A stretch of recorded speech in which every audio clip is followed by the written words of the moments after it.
और नाज़रीन, एक बार फिर आपको बता दें कि मध्य प्रदेश के वज़ीर आला शिवराज सिंह चौहान ने तशद्दुद बर्पा करने वालों को सख्त इंतबाह दिया है। उन्होंने कहा कि गड़बड़ी करने वालों को बख्शा नहीं जाएगा।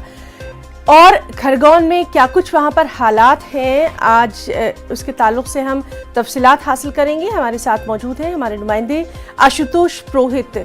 आशुतोष, आपसे जानना चाहेंगे, खरगोन में कर्फ्यू के लिए ढील दी गई है, क्या कुछ इसके ताल्लुक से तफसीलात, साथ ही साथ जो सीएम ने खास तौर पर कहा है कि गड़बड़ी करने वालों को बख्शा नहीं जाएगा, इसके ताल्लुक से भी जानना चाहेंगे।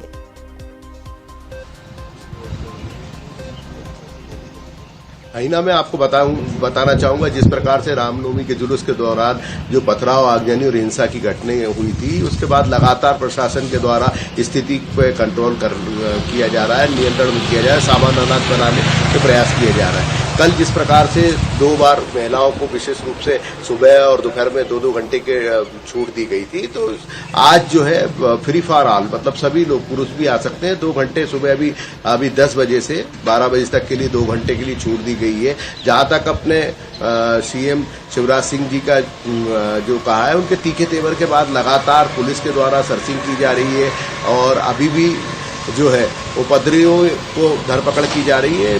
हमारे जो प्रभारी एसपी है रोहित, उनसे बातचीत हुई, उनका कहना है कि लगातार सर्विसिंग कर रहे हैं। अभी 41 एफआईआर जो आगजनी, पथराव और हिंसा से संबंधित थे, उसमें 144 लोगों को हिरासत में लेकर जेल भेज दिया गया है। उसके बाद भी पुलिस सर्चिंग कर रही है।